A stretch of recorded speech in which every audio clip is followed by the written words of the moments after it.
do around here. We do a little vape hot tub. We get a little bubbly. Today, we have an extremely special guest, Mr. Matt from Suck My Mod. How you doing, Matt? Good. Thanks for having me, guys. Absolutely, man. Thank you for joining us, brother. Appreciate it very, very much, man. It's awesome to have you. Big fan of yours for a long time. You're one of the people that actually helped me stop smoking. So to have you on here with us is a real treat. Oh, right on. That's But cool. awesome, man. How you doing, Charlie? Doing good, man. Yeah, thanks a lot for coming on the show, man. I really appreciate it. No Absolutely. problem. We All have right. Well, a lot of cool people in the hot tub, but I'm happy to have you here. And Brian actually told me you were kind of high end, so we filled up the hot tub with Perrier water. Yeah, yeah. and I don't wear anything when I jump into a hot tub, so Yeah, we don't use. Very impressive. It's very impressive getting in the hot tub, man. I was thoroughly impressed. We don't wear pants on the hot tub on Friday. It's no pants at all. Yep, Matt's impressive to say the least. No, man, it's awesome to have you. Well, hey, thanks for joining us. You know, on Friday we like to sit back, kick back. Got a good conversation we're gonna have today with Mr. Matt. Why don't we start out with what you vaping on, Matt? right now I have the IPV V3 Mini. I've been stuck on this thing for a few weeks now for mouth to lung vaping. Then I have the Passage RDA on the Gen from Vaporesso. That's really all I have on here that I'm using. I've heard really now. I don't have a passage, but I've been hearing that it is amazing. It's Yeah, I good. mean, I've gotten good responses so far. Seems like people are enjoying it.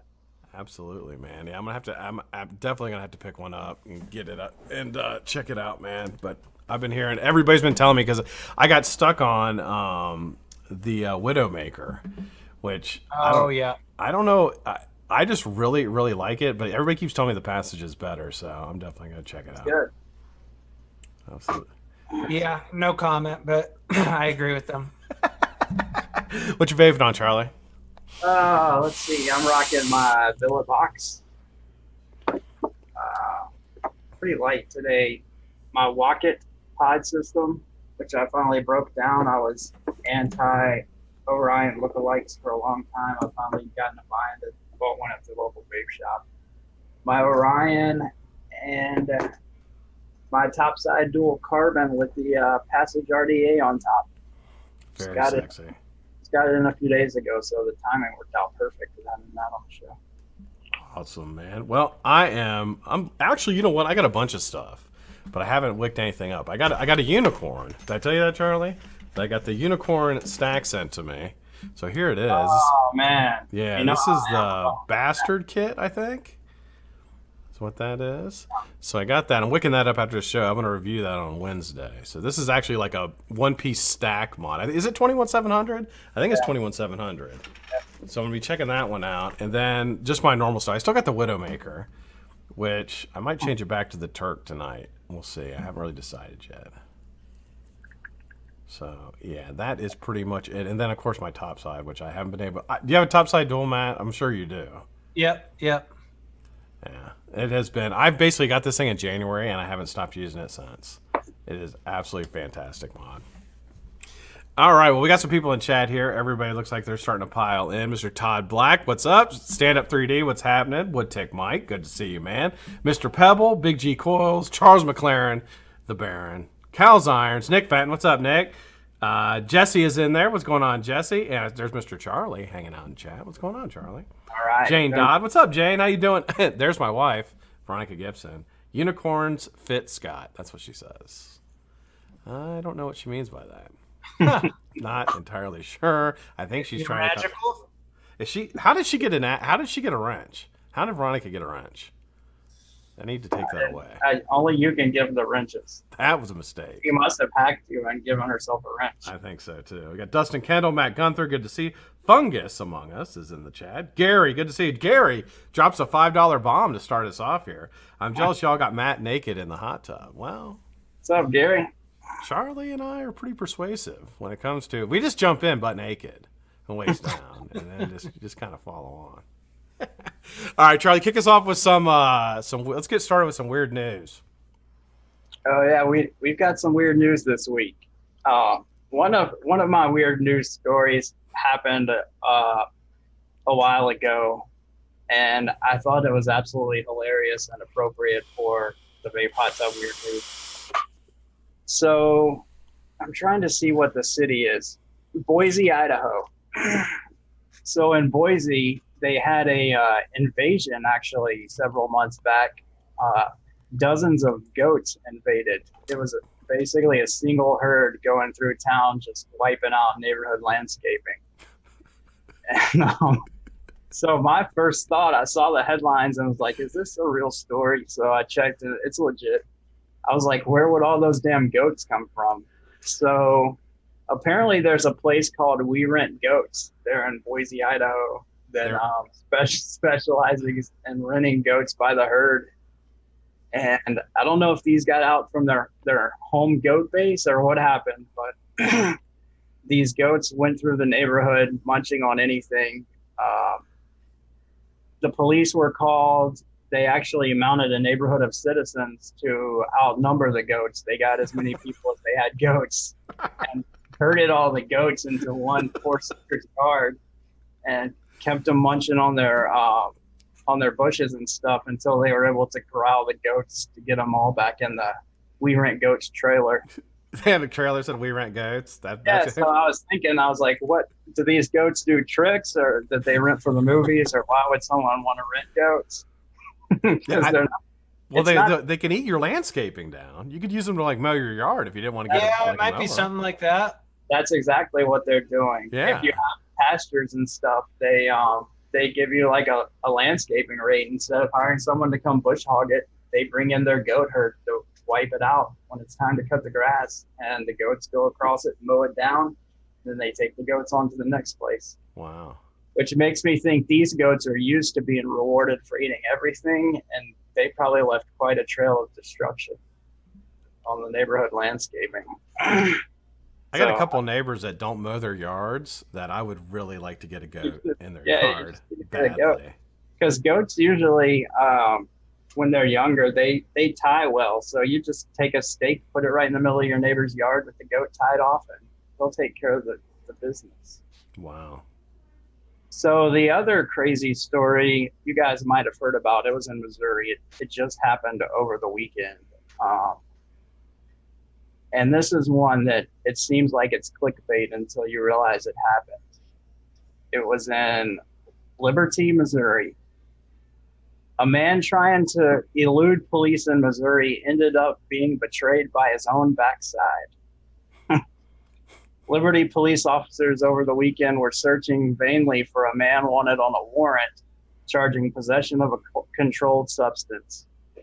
The suspect might have gotten away if he hadn't been betrayed by his own butt. It seems the man let out a huge fart at the wrong time, allowing officers to sniff out where he was hiding, authorities said.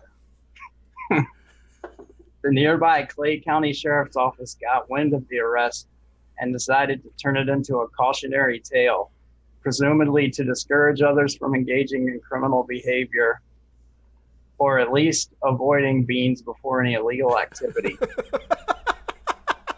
So apparently they said it was a really loud fart. He was hiding in the bushes of the woods and let out a really loud fart that the cop actually heard and figured out where he was. I don't know if it was like the officer or the dog, but when he farted, the dog sniffed him out. Yeah, the fart sniffing dog. He was probably scared shitless, no pun intended. But like, I got arrested when I was like 17 for peeing in public, and I was stupid because I was drunk and I ran. And then when the cops caught me, I remember farting. I was you're fucking scared, man. You're so scared of the cops.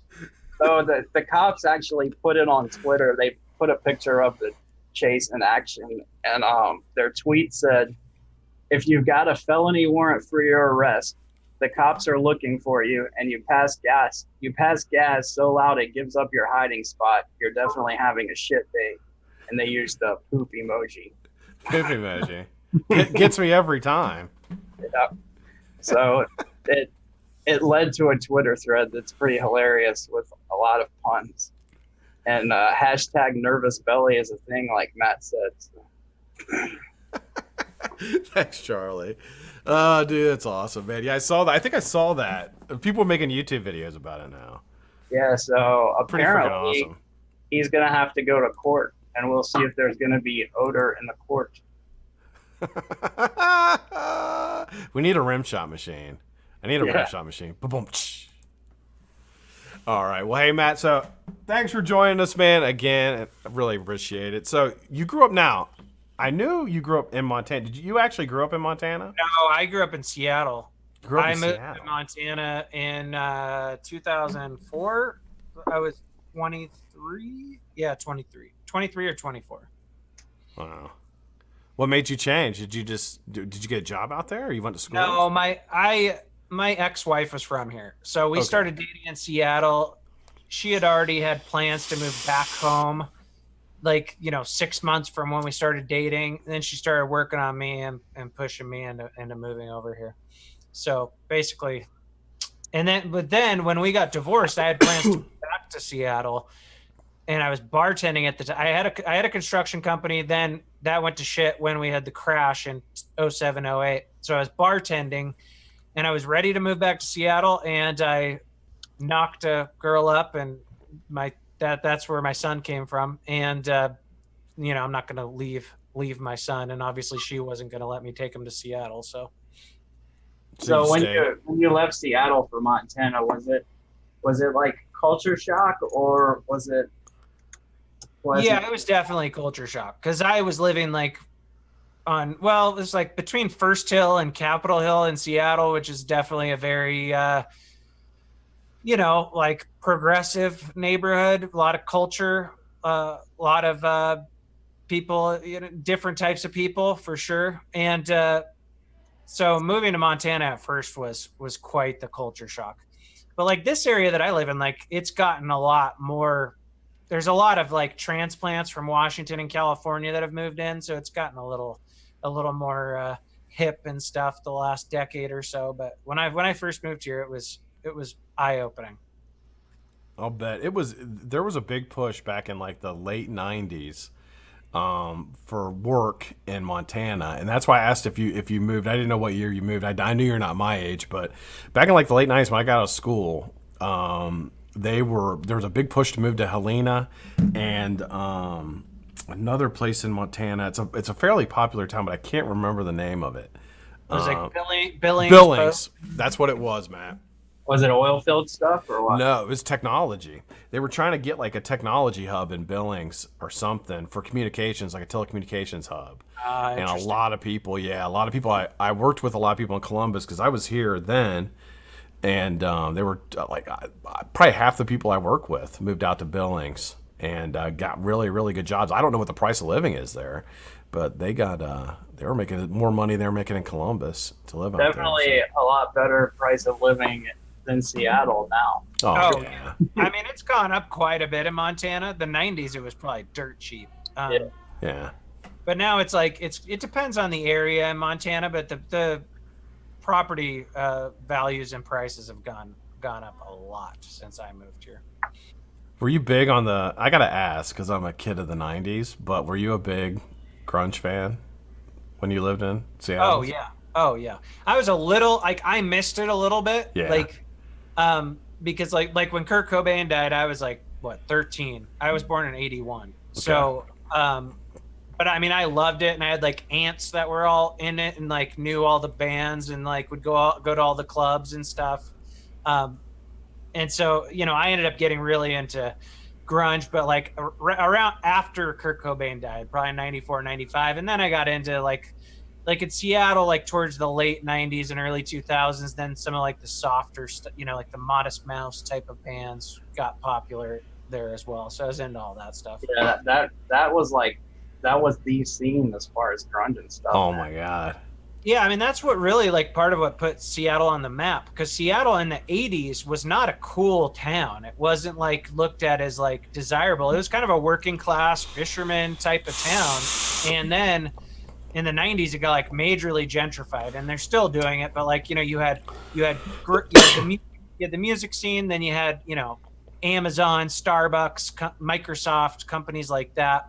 Then they really started like revamping the downtown and stuff. But I mean, it's cool, but at the same time, it's unfortunate because it kind of pushed a lot of the poorer folks out into the suburbs. So like the suburbs have a lot more apartment buildings and low income housing now, and the city's all like, clean and well, I mean, there's still a homeless problem there, but yeah, I mean, you want to buy like a 3-bedroom house in Seattle, like you're looking at like $1 million plus at least. Yeah, it's got that unbelievable. Yeah, a lot of that happened a lot along the West Coast there. I know San Francisco's the same way. Like doctors and lawyers can't live in San Francisco; it's too expensive. Yeah, they have to like have apartments or something or small condos. Yeah, same thing. And I think you could probably argue that Seattle pretty much over a lot of towns in the '90s changed more than any of them. Yeah, I think so. There's some documentaries that I've watched, and they basically use Seattle kind of as a case study because of the changes that it went through for such a short period of time. It usually takes decades for that to see what Seattle saw over like a 5 to 10 years. Yeah, it was just kind of like the perfect storm of like a lot of jobs moving in because of those big companies, and then trendy, hipsters type of, but I mean, it was not looked at as like a cool city back in the day. Like it was like, why would anyone want to live in Seattle? It's rainy and dark and right. But the music and the coffee and the tech like all kicked it off. That's yeah. I grew up on. I was 18 when Nevermind came out, and like. I mean, that was it. I was in college, and it was like, that's all we listened to. Counting Crows. I guess I don't think they're from Seattle. I think they're from California. But Soundgarden, Pearl Jam, Nirvana, the Misfits. Misfits aren't from there. Who am I thinking of? Well, Melvins was the Melvins. That's exactly what I was thinking of. Yeah. The Gits. Do you remember the Gits? Yep. Yeah, I used to listen to a lot of that. Yeah, they used to play in like Olympia a lot too. I think they were from Olympia, not Seattle, if I'm not mistaken. But they'd travel up and down.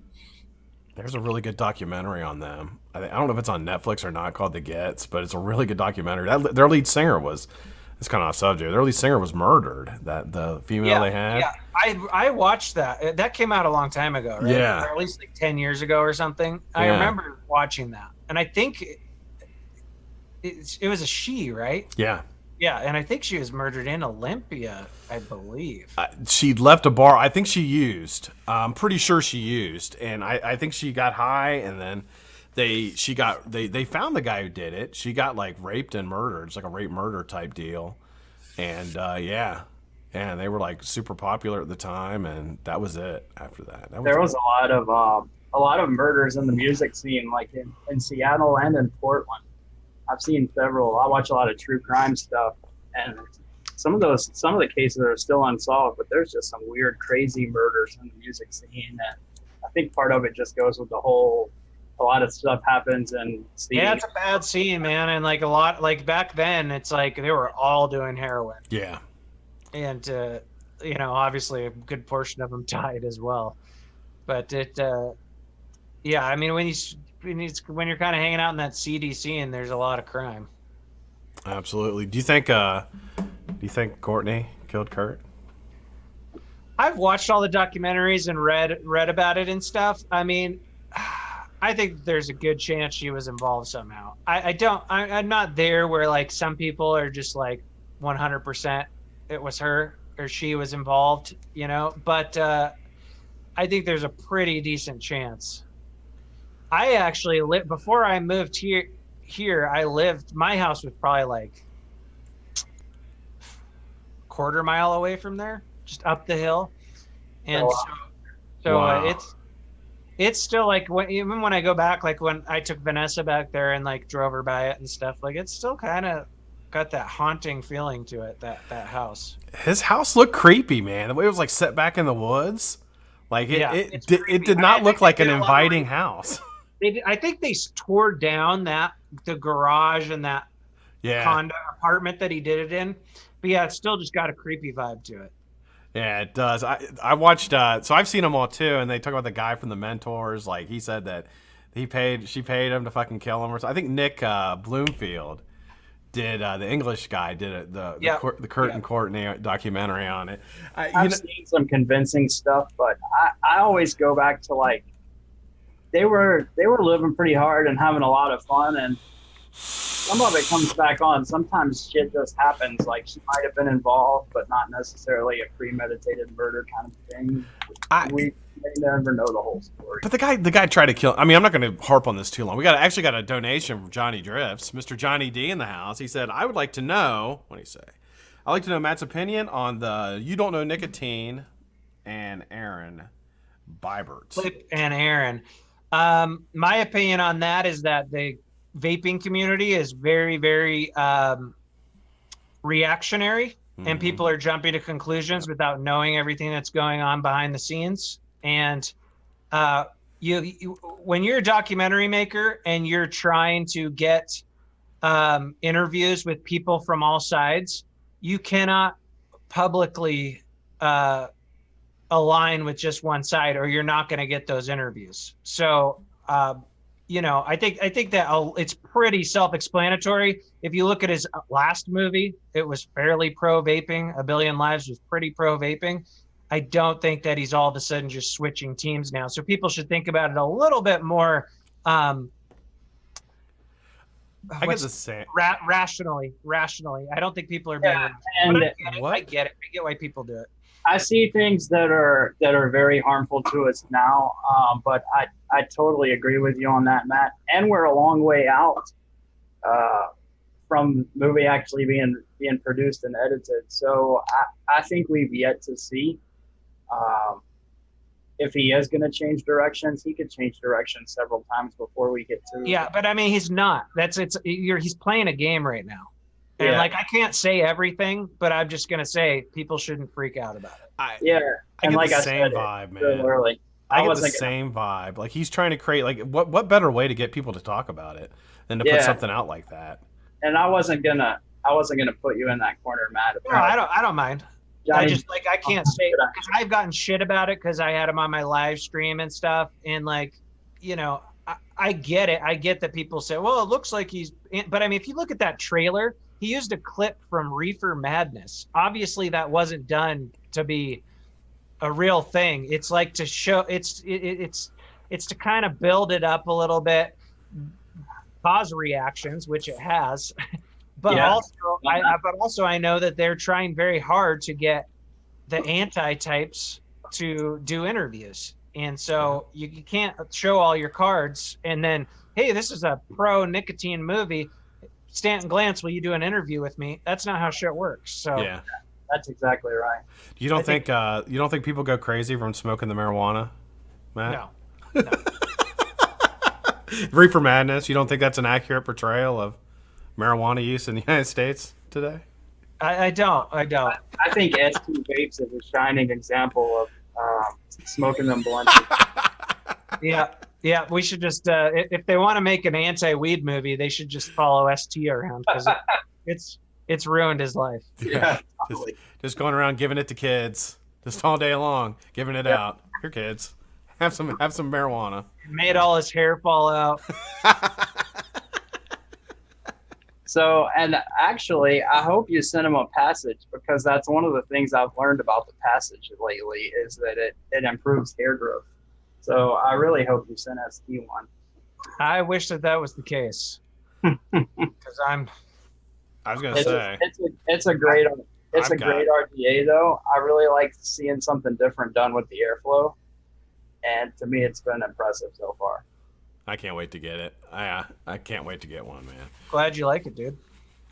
Absolutely. So let's learn a little bit about Matt from SMM. Originally, I thought we would talk some about regulations, but that shit's gotten boring, and we've talked it to death. So I want to learn some about SMM, and I think the name change was a good idea. I've been in exactly the same situation where I started something out not knowing it was going to be big one day, and used the name that probably wasn't the best for all audiences. Was it tough to make that name change? Or was it just something that you knew you had to do and everybody knows you as Matt anyway? So.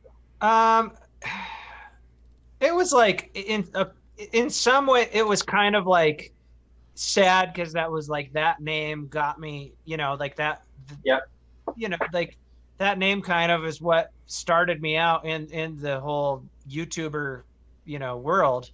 And so it was kind of a bummer. It's just I feel like I outgrew it a little bit, and it also just it hindered me somewhat, for sure. It's hard sometimes to get people to take you seriously if your YouTube channel is called Suck by Mod.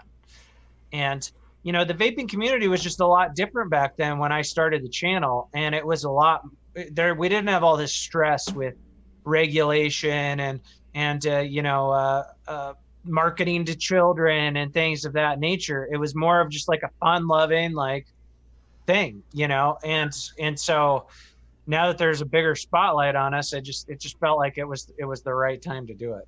Yeah, and I think Suck My Mod, I think it worked for you at that time. For me, it was always one of the catchier usernames. Yeah, absolutely. Like your name and your slogan at the same time, and everybody just pictured you and Vanessa when it came to Suck My Mod. So, I mean, it really is. It does. Talk about name recognition. I mean, that is like that. That's by far the first one I remember from. Yeah. Yeah, And, sure. and Rip Trippers. I think Rip Trippers, just because of the name recognition, he was in every video was his back then. But yeah, I mean, for like, me, Suck it My was Mom like right with P. Basardo and his Taste Your Juice thing and the intro song, that always burned in my mind, and same with Suck My Mod. So, when you got into vaping, because you and Vanessa y'all were both on the channel a lot, and that's one thing that struck me as different about you two, was it was both of you and giving different opinions, and your personalities are great together with your senses of humor. Who got into vaping first, or recommended it, or how did you get started? I got started. Well, I got oral cancer from smoking in like 2012, I think it was. Yeah, Oh, wow. 2012. And so, even after that, and I had surgery and stuff, like it was hard for me to quit. And so I don't remember if it was her or me. She bought the first e-cig for me, I believe. Just like a cheap, gas station one. And I think it was because I was talking about it or something like that. But then like a couple after it still took me. I was dual using for a little while until like I found a vape shop that actually had like good devices and stuff. So I probably dual used for a couple of months, and then she started. She was always more of a social smoker, not like because I was a pack a day smoker. She was kind of a social smoker, but then she started vaping, shortly after I did as well. All right. Yeah, that's kind of how it. As far as the dual use thing, when I started vaping, I didn't plan on quitting smoking. In fact, I loved smoking, even though I knew it was killing me. Yeah. I just planned to cut back some, and I ended up, once I found the right setup months down the road, I quit altogether. Did you use smokeless tobacco too, Matt? Very, very rarely. Yeah. Like once in a blue moon, but not often. Because that's what typically with oral cancer, that's kind of what I think of as far as like tobacco usage goes. Because I mean, that's what got me, man, was using dip. Dip got me addicted, and then once I started, partying and drinking, you can't dip and drink at the same time. At least I couldn't, so I would smoke cigarettes, and then it just, just easier to smoke. Yeah, and so talk about a gateway to smoking, man. I mean, smokeless tobacco was a huge gateway. Yeah, I think so too. And I know there's certain occupations that I've been involved in, as far as welding and working in plants and steel work. And I know it's the same way offshore. A lot of those guys, smoking isn't an option, and they start dipping because it's there, or their buddies have it, or whatever the case is. And they dip while they have to, and eventually you get into smoking. So you may be onto something there. I mean, honestly, and I've talked to Veronica about this. Like, if I was gonna go, I wouldn't go back to smoking.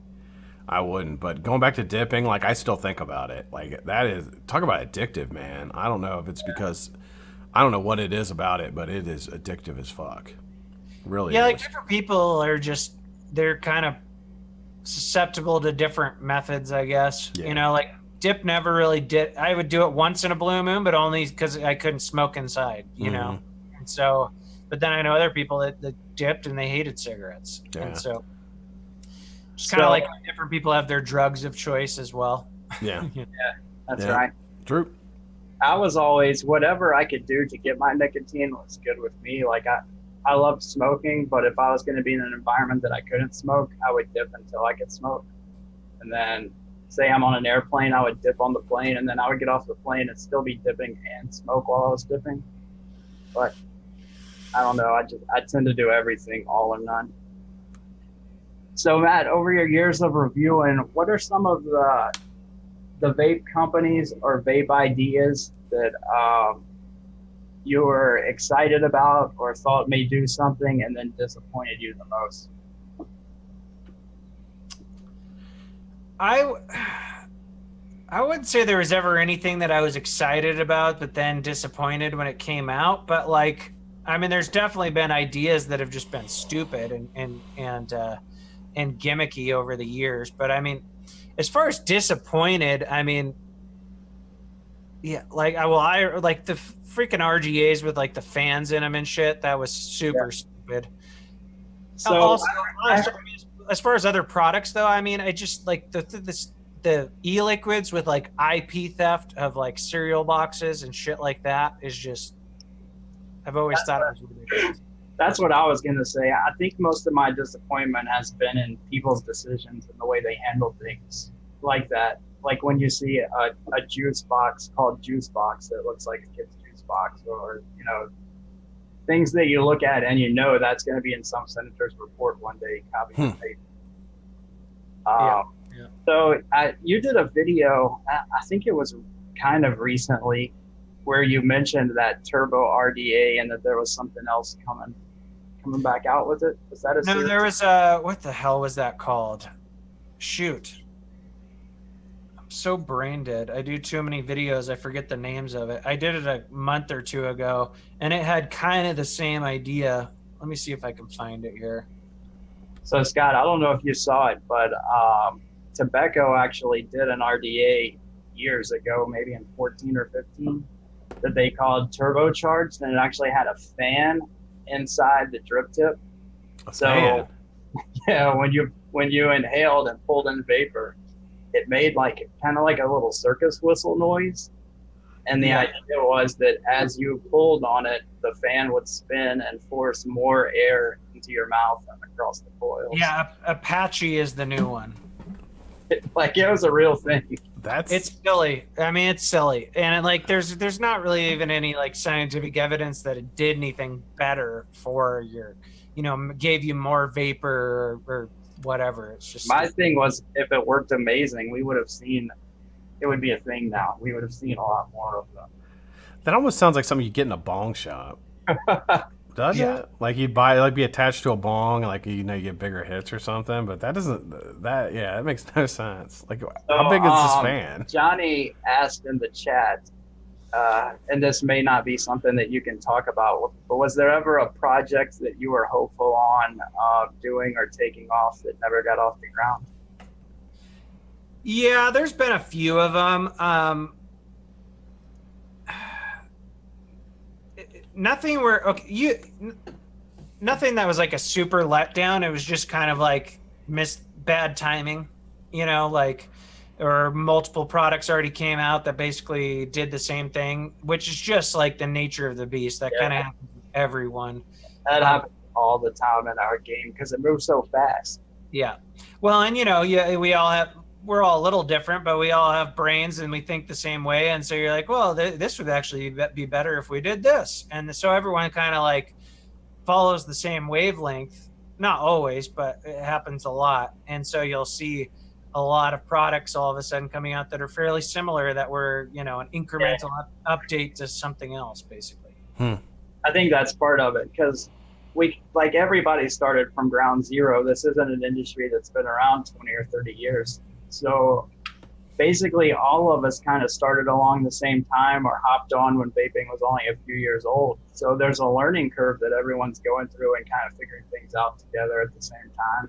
as Yeah, and I mean, it's like once in a while you'll see somebody just come out with something crazy new and different, unlike anything else. But majority of the time, even with big, for example, look at the top side, right?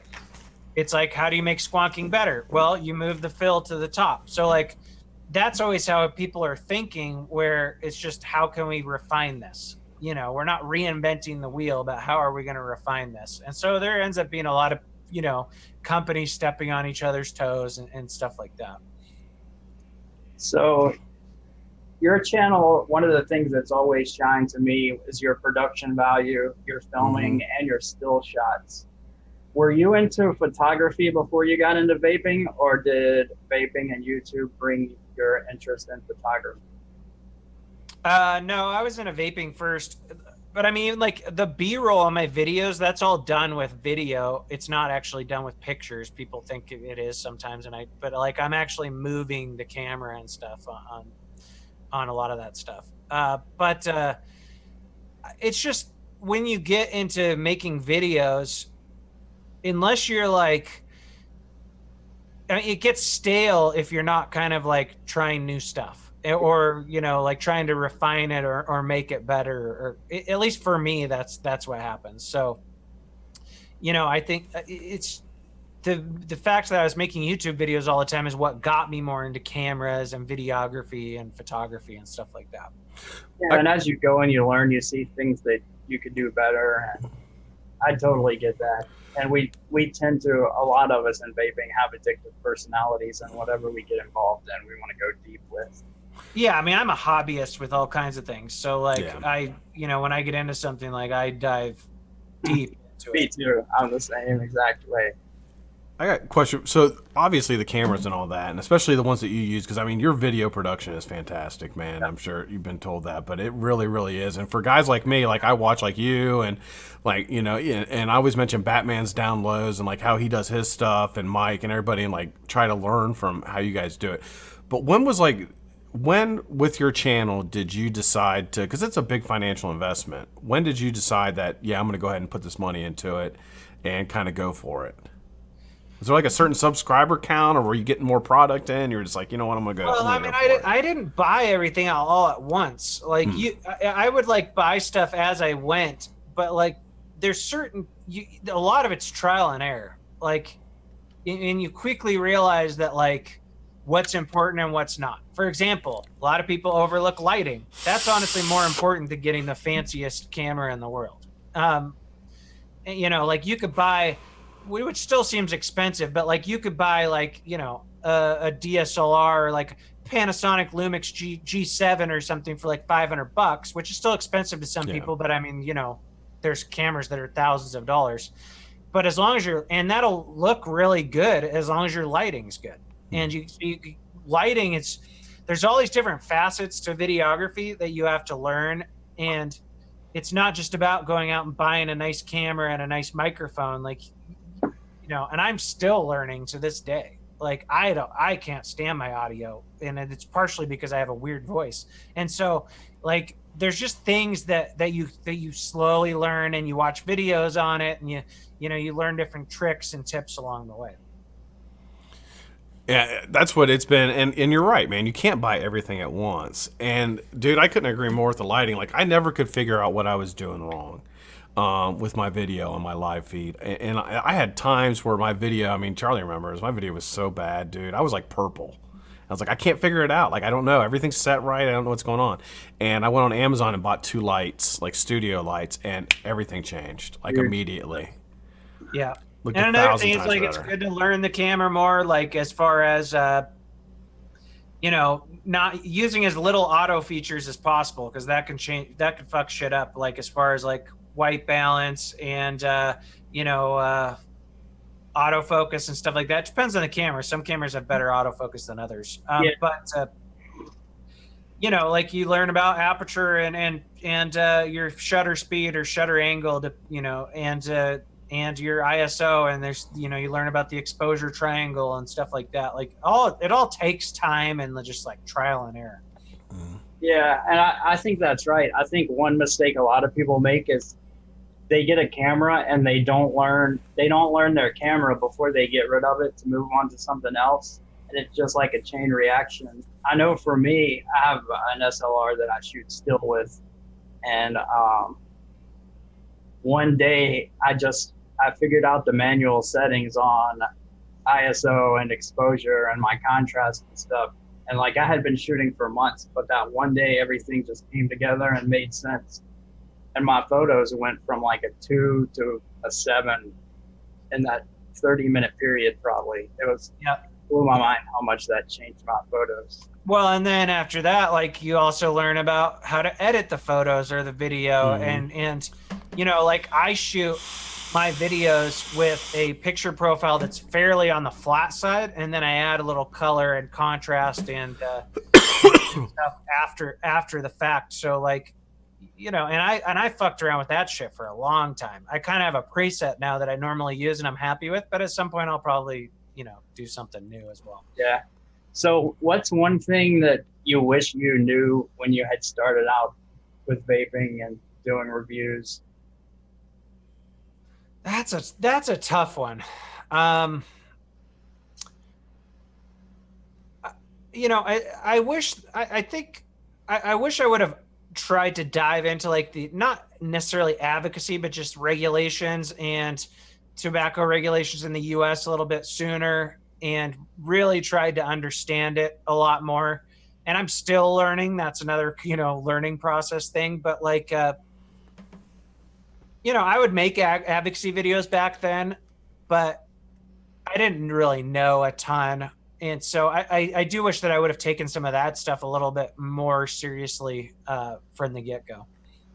Yeah, and that's one thing that's drawn me to your channel, and I think it's kind of your niche, is that you are good with researching and breaking things down, and I'm sure it's way different now than it was when you first started. I do remember your advocacy, but we were all kind of at the same level back then. Yeah, well, and a lot of that is also like pinpointing other people in the community that you can trust. Exactly. I mean, everyone's a little more on the same page now, but at the same time, you could get conflicting info from different people. Yeah. So, and you want to read it yourself too. You know, like when there's a, you know, PMTA guidance or some court ruling or whatever, you want to read the whole thing yourself. Yeah, and that's what you seem good at. And I was wondering if you knew that was going to be a niche of yours when you went into it, or if you've learned that over the years. I didn't necessarily know it was going to be a niche of mine, but I have always been interested in politics, policy, ideology, stuff like that. And so, you know, don't get me wrong, there's times when I fucking hate that part of the industry, and I wish that I was just oblivious, and because I'm a stress ball. And so sometimes I'll wake up in the morning and I'll start reading what's going on now, and it fucks my whole day up. But I mean, it's still, yeah, that kind of stuff definitely interests me. I think it's a very slippery slope, right? Not slippery slope, but it is like a wormhole you get into. Start reading the stuff that's going on. It can be infuriating. You see so many lies and so much stuff going on. You're just like, wow, so many uneducated people that actually have a platform to spread information. And I mean, I'm sure it's, you know, that way with everything, but with something that's, you know, kind of close to your heart, especially something that you're basing, you know, whether you're basing your livelihood on it or you know, things like that, it can be, I'm sure it's maddening, especially with the climate right now. Yeah, it's just lots always up in the air. It's kind of, I mean, it's been like that for a while, but it definitely gets worse and worse. And like, you know, obviously I care about the vaping as a whole and the technology and the life-saving benefits. So I feel like I have that weight, you know, but then also, you know, feeding my family is another part of it too. It's definitely, you know, the fear of the unknown. But I mean, at the same time, you know, you can have a normal, stable job and get laid off tomorrow as well. So yeah, we just had layoffs at my company. Like a couple weeks ago, I was talking about it. Do you think now the demonetization of videos? Do you think that's the first step or the final with YouTube? Is there going to be more that's coming? Do you think? I don't think that they're going to ban vaping. There's some people that are like, again, reactionary. I don't think that they're going to be, that are just like, oh, YouTube's going to ban vaping. That's the next step. But if you really understand how YouTube operates and you see how they've dealt with other quote unquote controversial subjects, like for example, guns, they crack down more on us. So, you can't use links. You can't do direct sales. You can't, which is obvious. You can't have minors vaping, which, no one was doing anyway, at least not, any of the reviewers that I know. Right. And then, then we're demonetized. To be completely honest with you, I am shocked that we weren't demonetized sooner. Mm-hmm. Yeah. Now, it doesn't mean that I think we should be, but if you just look at like the climate around vaping, most of the big companies aren't necessarily going to want their ads running in front of a vaping video. Yeah. Because all the companies and YouTube, their main concern is outrage, right? And so you have some media company like Wall Street Journal or whoever, Washington Post, New York Times, writes an expose saying, look at these ads, they're in front of this extreme content, this extremist content or this political content or whatever. And then everyone gets pissed. And then next thing you know, that company's getting boycotted. And then next thing you know, the companies are boycotting YouTube until YouTube makes it better. So they're all, they don't want that kind of bullshit.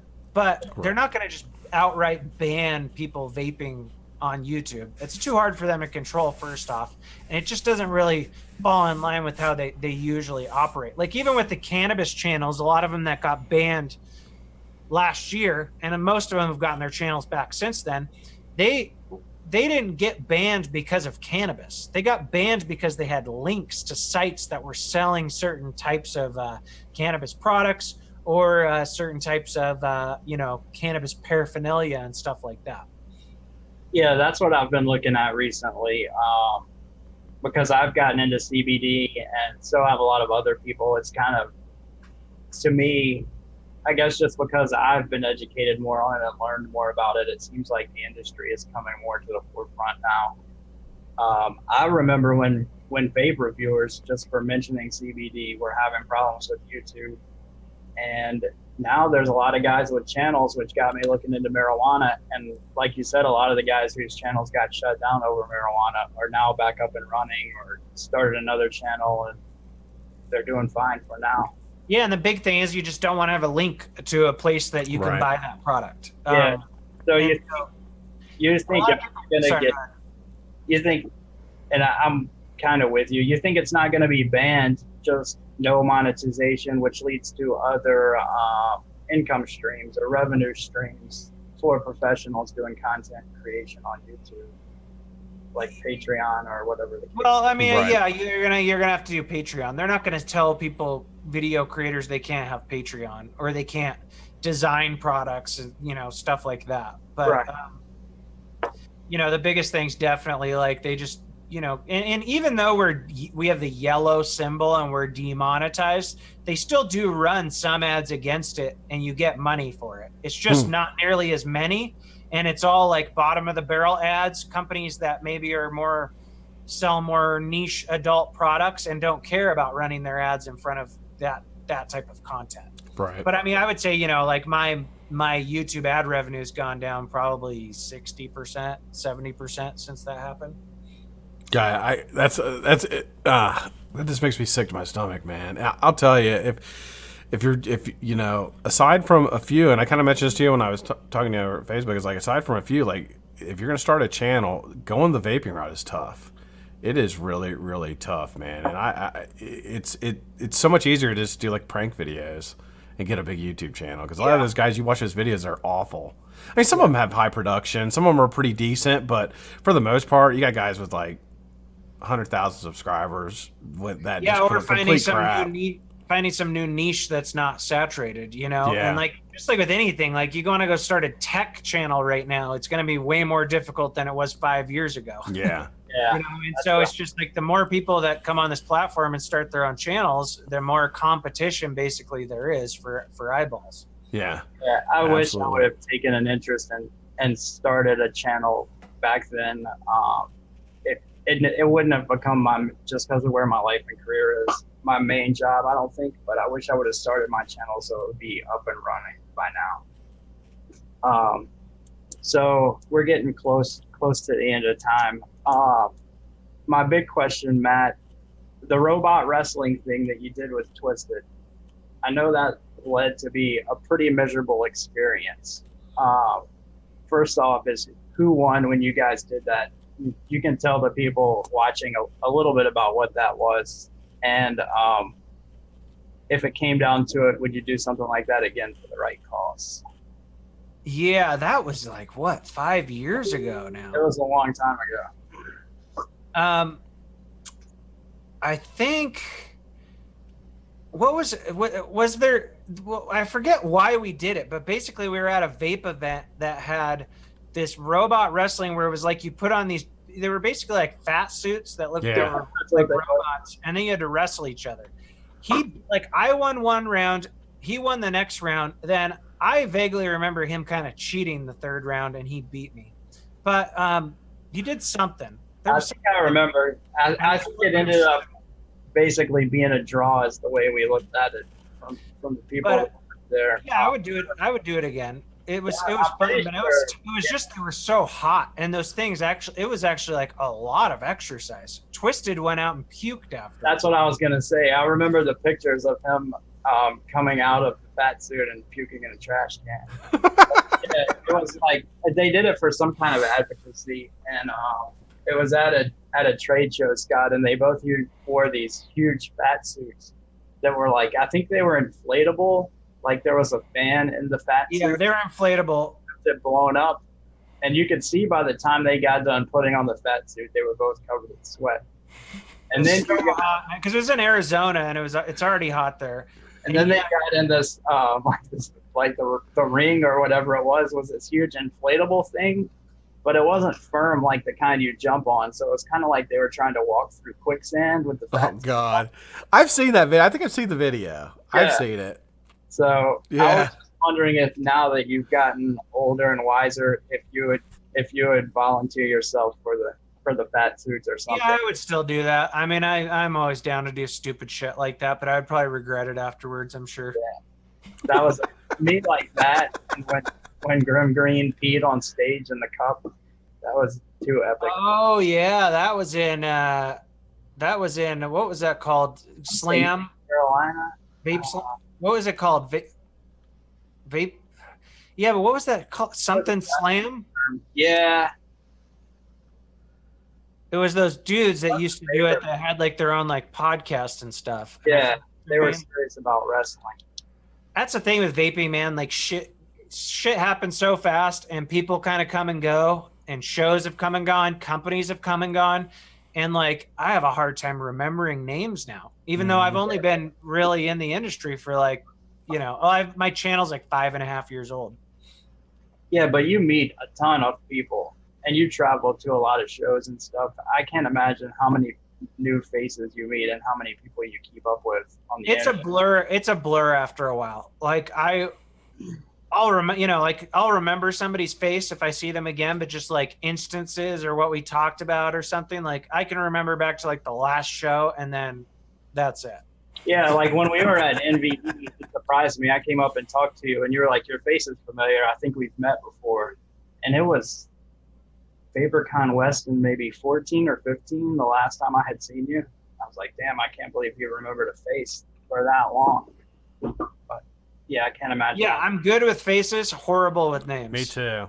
I'll never forget a face, but I can't remember names for anything. I'm usually that way too.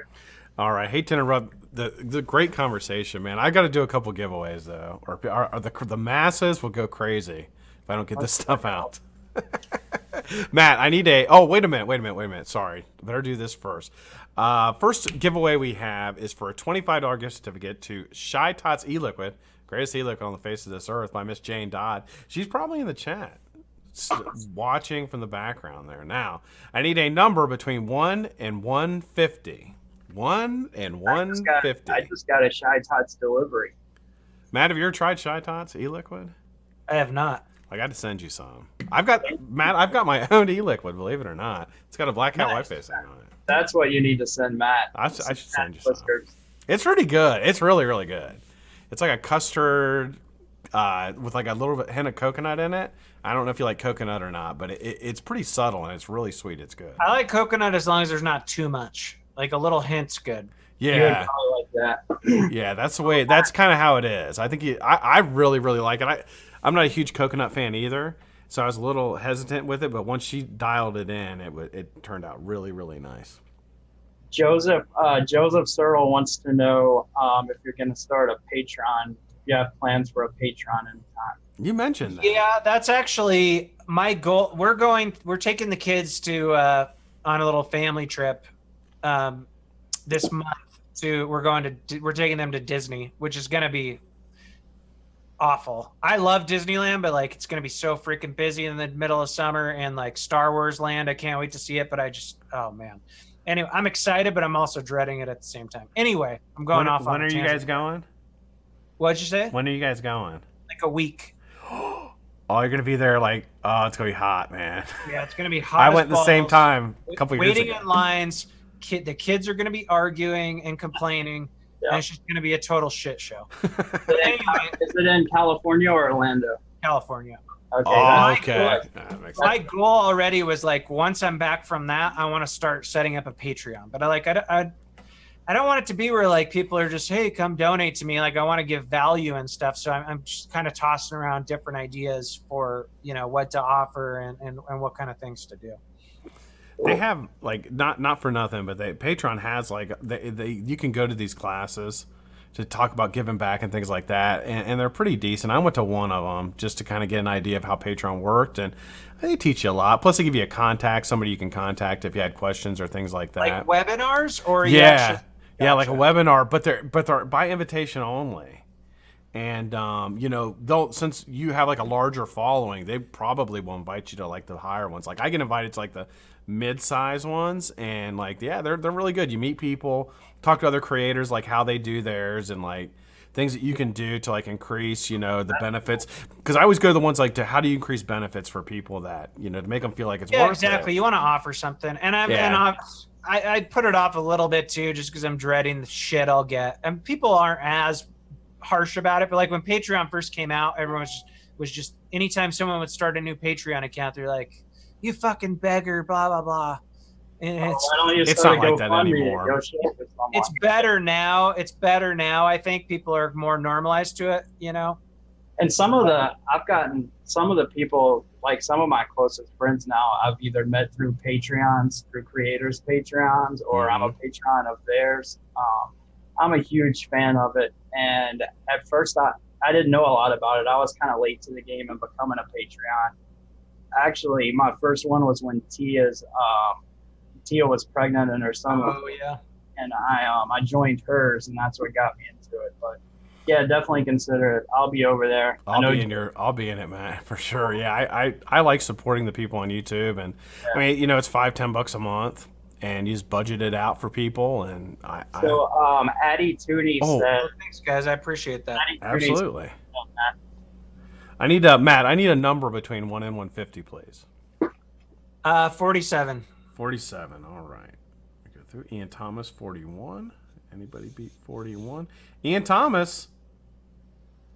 Looks like Ian Thomas got it with 41. Congratulations, Ian. You just won yourself a $25 gift certificate to some Shy Tots e-liquid. Now, I know you have a menu in because I know you ordered from her before. Contact Miss Jane Dodd. You can either contact her as G.I. Jane on Instagram or Shy Tots 26 on Instagram, or you can contact her on Facebook. It is Jane Dodd. So congratulations, Ian. Enjoy that, brother. And now I got one more giveaway, and then we can go back. So this giveaway is for 3 sets of coils from ArkaCoil. It is for some holy fiber, which I'll be giving this out so you guys can try it, and a bottle of cat's whiskers from Shy Tot. So you got 3 prizes here. Now to enter this giveaway, you had to repost a pic from ArkaCoil's Instagram page with the hashtag Blackcatfam at ArkaCoil. If you did that, I need a number between 1 and 150. Enter it in the chat now. Thanks. I don't know why I said thanks. Thanks. Like such a car salesman at the end there. No, the patrons are. I mean, I don't think anybody will give you any shit, and I don't know how much you talk to people like Jay, but Jay and Mike have really good ones, and like they're a couple people you can brainstorm with. I mean, they're Jay, Mike, Heavy. Heavy's got a good. Heavy's is really really good. Yeah, I love Heavy's Patreon a lot. Stan's got one. and they all do theirs a little different, and it works for them.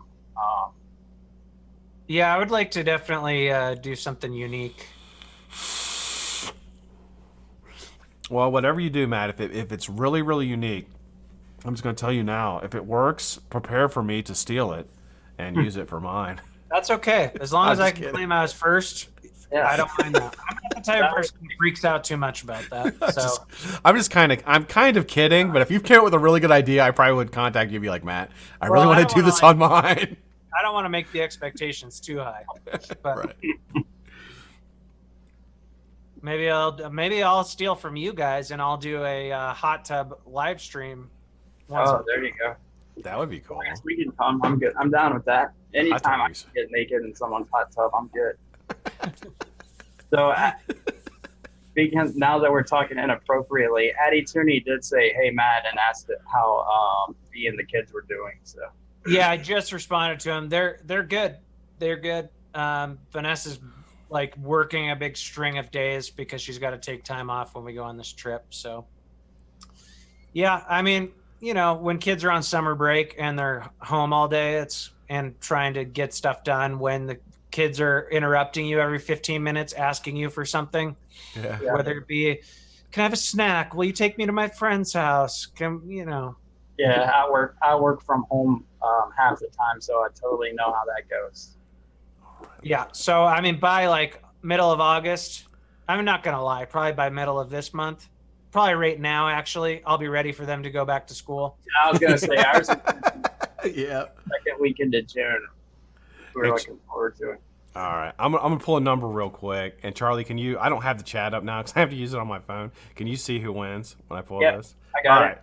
First number is 70, closest to the number without going over, guys. Second number is 21, and the final and winning number is 124.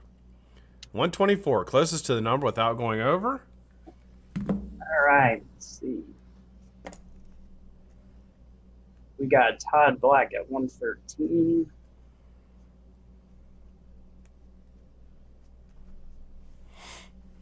I think Todd Black might have it. I'm double checking.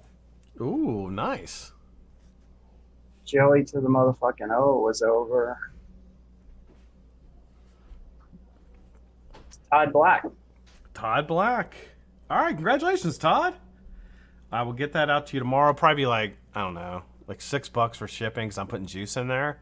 So if you can just shoot me $6 through PayPal, you've got my PayPal. Shoot me $6. I'll get it in the mail to you tomorrow. Awesome. All right, Matt. Well, we're winding down. Did we normally run till 6? We took it a little over today, and then I have. Speaking of Patreon, I have a Patreon giveaway right after this. I'm going to shut this show down. Then I'm going to bring it back up for the patrons. I got 2 giveaways I'm doing on that. So if you're a member of the patrons, after the show's over, stick around, and I'll be back live in like 10 minutes or 5 minutes, whatever, to do that. So anyway, Matt, any parting words or anything you want to shout out before we take off? No, nothing. Just I appreciate you guys having me on. It's always fun shooting the shit with some new folks. Absolutely. Yeah, thanks for coming, man. Absolutely, man. Charlie? Thanks for coming, Matt, for sure.